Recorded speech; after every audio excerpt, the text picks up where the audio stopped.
Halo teman-teman, perkenalkan nama saya Alvin Fanawadeka dengan NIM G7012409. Jadi pada video kali ini saya akan membahas penetapan kadar paracetamol dengan menggunakan metode spektrofotometri UV-Vis. Jadi pembahasan ini akan meliputi prinsip metode dan juga hasil analisis data dan juga interpretasinya. Jadi langsung saja kita masuk pada yang pertama. Sampel yang digunakan pada metode ini yaitu paracetamol atau dapat juga disebut dengan acetaminophen. Obat ini sebagai pereda nyeri dan juga penurun demam. Jadi paracetamol ini bekerja dengan menghambat enzim siklogenase atau CHOX di sistem saraf pusat sehingga produksi prostaglandin menjadi menurun. Secara struktur kimia, paracetamol memiliki cincin benzena sebagai promotor yang dapat menyerap cahaya. Selain itu, terdapat juga gugus hidroksil dan amida yang berperan sebagai auxochrome yang memperkuat penyerapan cahaya.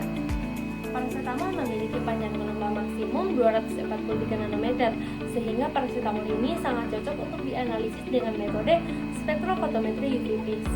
Kita masuk pada soal yang kedua, yaitu prinsip spektrofotometri UV-Vis. Metode spektrofotometri UV-Vis ini didasarkan pada kemampuan suatu zat dalam menyerap cahaya pada gelombang tertentu. Semakin tinggi konsentrasi suatu zat, maka semakin besar juga cahaya yang akan diserap. Hubungan ini dijelaskan oleh hukum Lambert-Beer.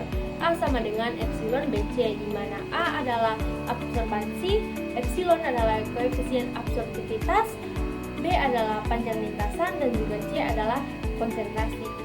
Dengan membuat kurva kalibrasi dari lautan standar, kita dapat menentukan kadar paracetamol dalam satu sampel berdasarkan nilai absorbansinya. Kita masuk pada nomor yang ketiga, yaitu alasan paracetamol dapat menyerap UV. Jadi alasan paracetamol dapat menyerap sinar UV karena paracetamol ini memiliki kromofor berupa cincin aromatik dan juga ikatan rekat terkonjugasi. Elektron pada ikatan tersebut dapat mengalami transisi dari tingkat energi yang rendah ke tingkat energi yang lebih tinggi. Selain itu, keberadaan gugus auxochrome seperti OH dan juga NHCO dapat meningkatkan intensitas serapan dan menggeser panjang gelombang ke arah yang lebih panjang. Hal ini menyebabkan paracetamol memiliki serapan maksimum di daerah sekitar UV. Kita masuk pada nomor yang keempat, yaitu fungsi dari Blanco. Jadi Blanco ini adalah larutan yang hanya berisi pelarut tanpa zat aktif. Jadi fungsi dari Blanco sendiri adalah untuk menghilangkan pengaruh dari pelarut dan juga alat, sehingga yang terukur absorbansinya itu hanya dari paracetamol saja. Pengukuran Blanco sendiri dilakukan terlebih dahulu untuk mengatur nol pada alat spektrofotometer agar hasil analisis lebih akurat.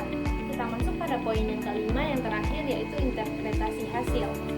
Hasil akhir diperoleh dengan membandingkan absorbansi sampel terhadap kurva kalibrasi sehingga didapatkan kadar paracetamol.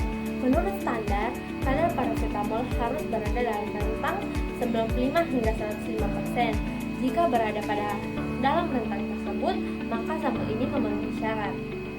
Jika di bawah dari 95%, maka kadarnya ini terlalu rendah, dan jika di atas 105% berarti terlalu tinggi. Jika hasilnya tidak memenuhi syarat, maka perlu dilakukan pengulangan analisis, pengecekan alat, serta evaluasi prosedur untuk memastikan tidak terjadinya kesalahan. Jadi kesimpulannya, spektrofotometri UV-Vis ini merupakan metode yang sangat efektif untuk dapat menentukan kadar dari paracetamol berdasarkan kemampuan dari paracetamol untuk dapat menyerap cahaya UV.